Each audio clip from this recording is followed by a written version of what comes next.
जय माता दी। नमस्कार दोस्तों, स्वागत है आप सभी का हमारे YouTube चैनल लक्ष्मी शर्मा की कहानियाँ पर। ओम नमः भगवते वासुदेवाय नमः। प्रिय भक्तजनों, आज मैं आप सभी को श्रीमद् भगवत गीता पाठ प्रथम अध्याय सुनाने जा रही हूँ, महात्म्य सहित और संचित मन से सुने। जब कौरव और पांडव महाभारत के युद्ध को चले, तब राजा धृतराष्ट्र ने कहा, मैं भी युद्ध देखने चलूंगा। तब श्री वेद व्यास जी बोले, हे राजन, नेत्रों के बिना आप कैसे देखोगे? राजा धृतराष्ट्र ने कहा, हे प्रभु जी, देखूंगा नहीं तो श्रवण तो करूंगा। तब व्यास जी बोले, हे राजन, मेरा सारथी संजय जो कुछ महाभारत के युद्ध की लीला कुरुक्षेत्र में होगी, सो तुझे यहाँ बैठे ही श्रवण कराएगा। वेद व्यास जी के मुख से यह वचन सुन संजय ने विनय करी, हे प्रभु, यहाँ हस्तिनापुर में कुरुक्षेत्र की लीला में कैसे जानूंगा तथा राजा से किस भांति कहूँगा? तब व्यास जी ने प्रसन्न होकर संजय से कहा, हे संजय, मेरी कृपा से तुझे यहाँ से ही दिखाई देगा। व्यास जी के इतना कहते ही संजय की दृष्टि दिव्य हो गई और उनकी बुद्धि भी दिव्य हो गई। अब आगे महाभारत का कौतुक कहते हैं, सुनो।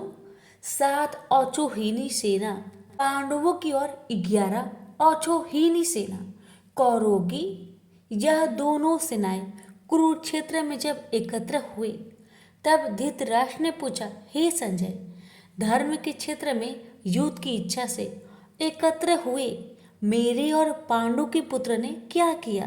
संजय ने कहा, पांडवों की सेना को व्यूहित देखकर दुर्योधन द्रोणाचार्य के समीप जाकर कहने लगे, हे आचार्य, देखिए, आपके शिष्य बुद्धिमान द्रुपद पुत्र ने पांडवों की बड़ी सेना की कैसी व्यूह रचना की है।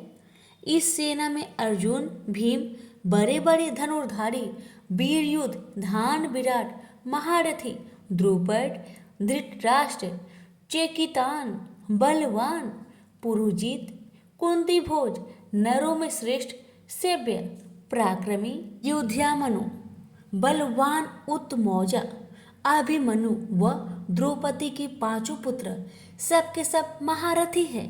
हे ब्राह्मण श्रेष्ठ, आपके स्मरणार्थ अब मैं सेना के प्रधान सेनापतियों के नाम का वर्णन करता हूँ। आप भीष्म, कर्ण, युद्ध विजयी, कृपाचार्य, अश्वत्थामा, विक्रम, सोमदत्त का पुत्र भूरिश्रवा और बहुत से शूरवीर मेरे लिए प्राण तक देने को तैयार है।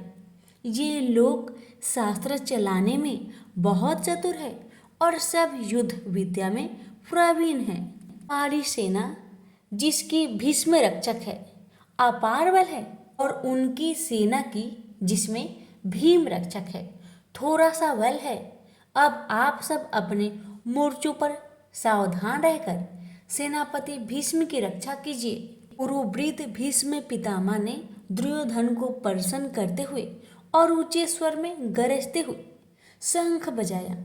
फिर चारों ओर शंख, नगाड़े, ढोल, गोमुख आदि अनेक बाजे बजने लगे, जिनका बड़ा भयंकर शब्द हुआ।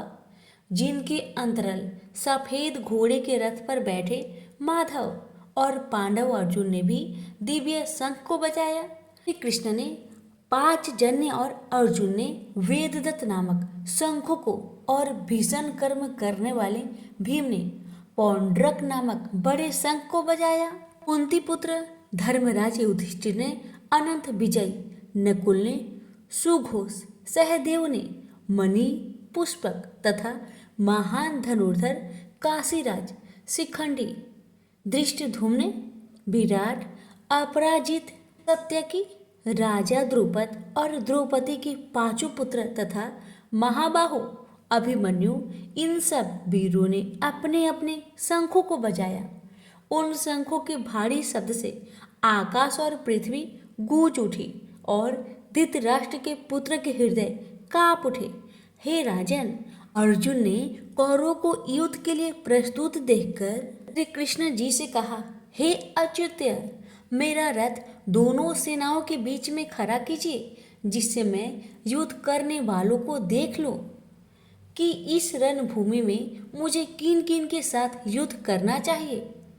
दुर्बुद्धि दुर्योधन से प्रीति करने वाले जो संग्राम के लिए यहाँ एकत्र हुए हैं, उनको देख सकूं।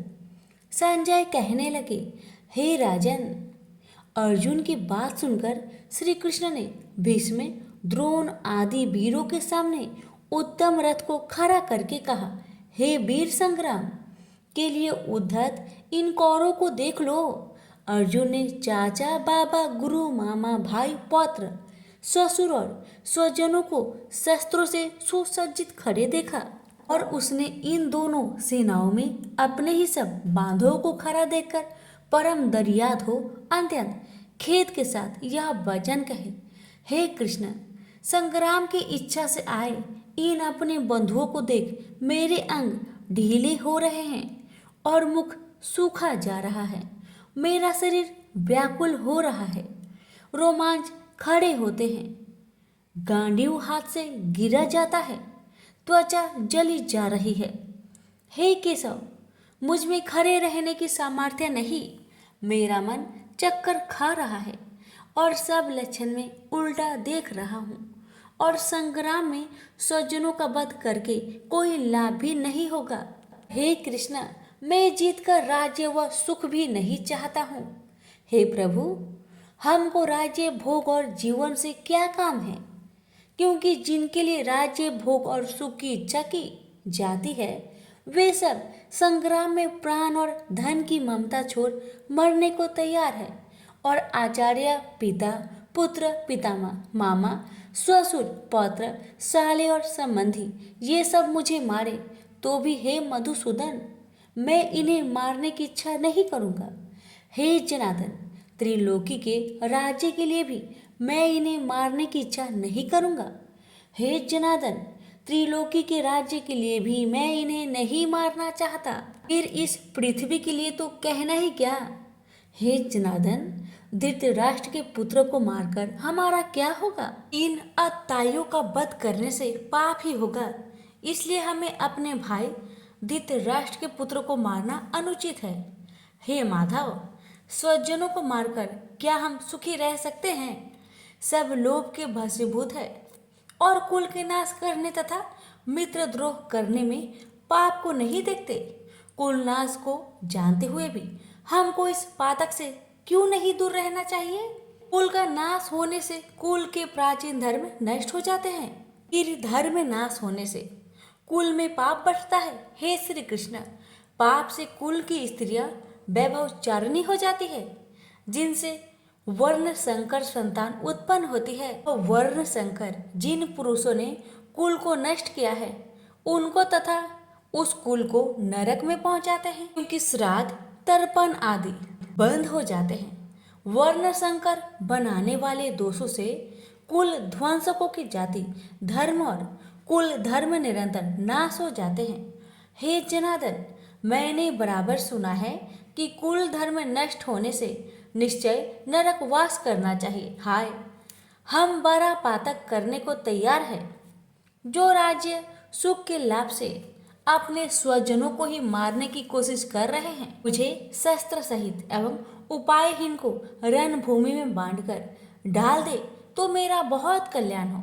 संजय ने कहा, हे राजन। यह कहकर अत्यंत दुखित होकर अर्जुन ने उसी समय धनुष बाण फेंक दिया और रथ के पिछले भाग में जा बैठा। प्रेम से बोलिए श्री कृष्ण भगवान की जय। यहीं पर श्रीमद् भगवद गीता पाठ प्रथम अध्याय समाप्त हुआ।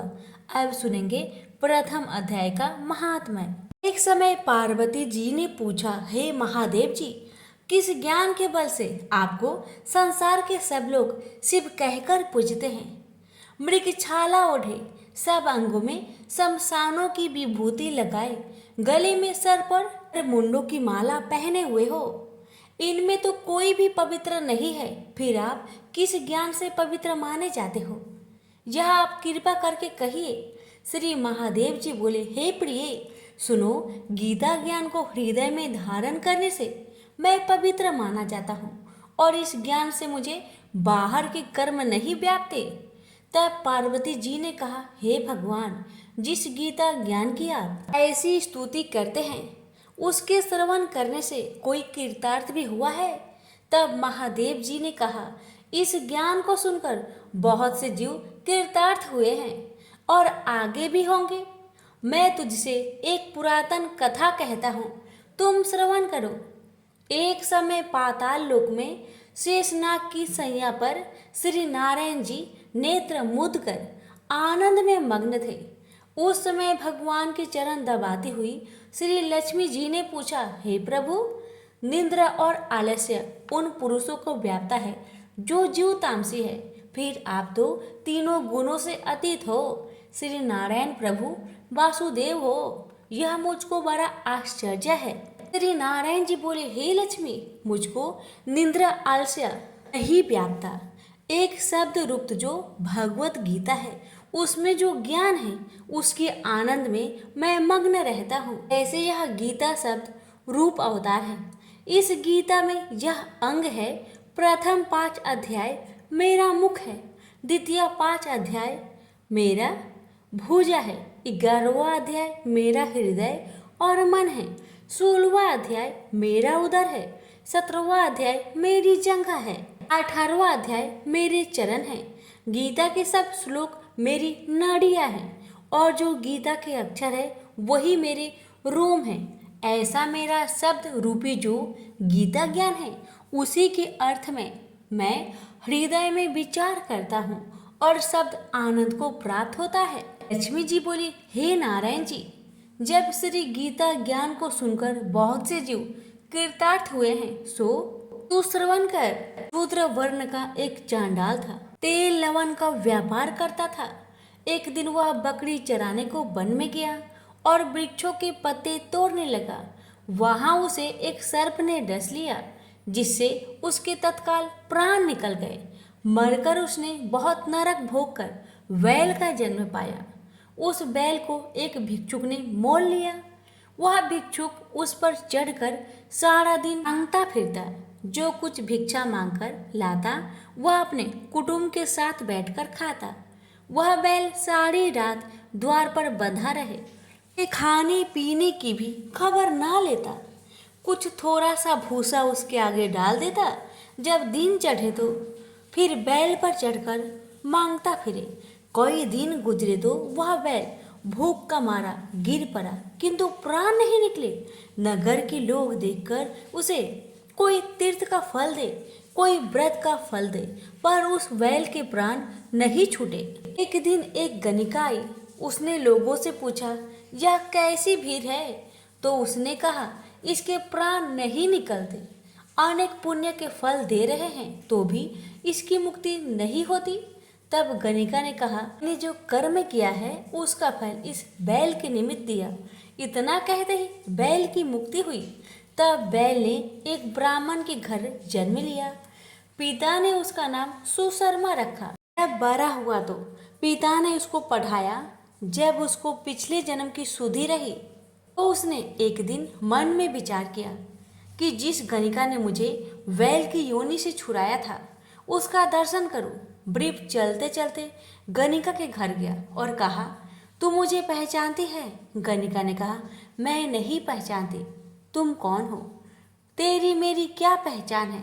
तू वृप और मैं वैश्या। तब वृप ने कहा, मैं वही बैल हूँ जिसको तुमने अपना पुण्य दिया था। अब मैं बैल की योनि से छूटा था, अब मैं वृप के घर जन्मा हूँ। तू वह अपना पुण्य बता। गणिका ने कहा, मैंने अपने जाने कोई पुण्य नहीं किया। मेरे घर एक तोता है, वह सवेरे कुछ पढ़ता है, मैं उसके वाक्य सुनती हूँ। उस पुण्य का फल मैंने तेरे निमित्त दिया था। वृप ने तोते से पूछा कि तू सवेरे क्या पढ़ता है? तोते ने कहा, मैं पिछले जन्म में वृप का पुत्र था। पिता ने मुझे गीता के पहले अध्याय का पाठ सिखाया था। एक दिन मैंने अज्ञानतावश गुरु से कहा कि तुमने मुझे क्या पढ़ाया है? तब गुरु जी ने मुझे श्राप दिया कि तू सूआ हो जा। तब मैं सूआ हुआ। एक दिन फंदक पकड़ ले गया। एक ब्रीफ ने मुझे मोल लिया। वह ब्रीफ भी अपने पुत्र को गीता का पाठ सिखाता था। तब मैंने भी यह पाठ सीख लिया। एक दिन ब्रीफ के घर चोर घुस पड़े।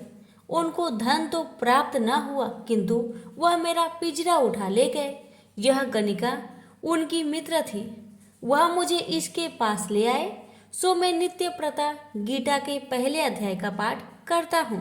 यह सुनती है, पर इसकी बुद्धि में नहीं आता। जो मैं पढ़ता हूँ वही पुण्य तेरे निमित्त दिया था। सो हे लक्ष्मी, तब गणिका ने बुरे कर्म छोड़ दिए, नित्य प्रति स्नान करे और श्री गीता जी के प्रथम अध्याय का पाठ करे। इससे उसकी भी मुक्ति हुई। श्री नारायण जी ने कहा, हे लक्ष्मी जी, जो कोई अनजान कर भी गीता का पाठ करे उसको भी मुक्ति मिलेगी। प्रेम से बोलिए उमापति शंकर भगवान की जय। लक्ष्मी नारायण की जय।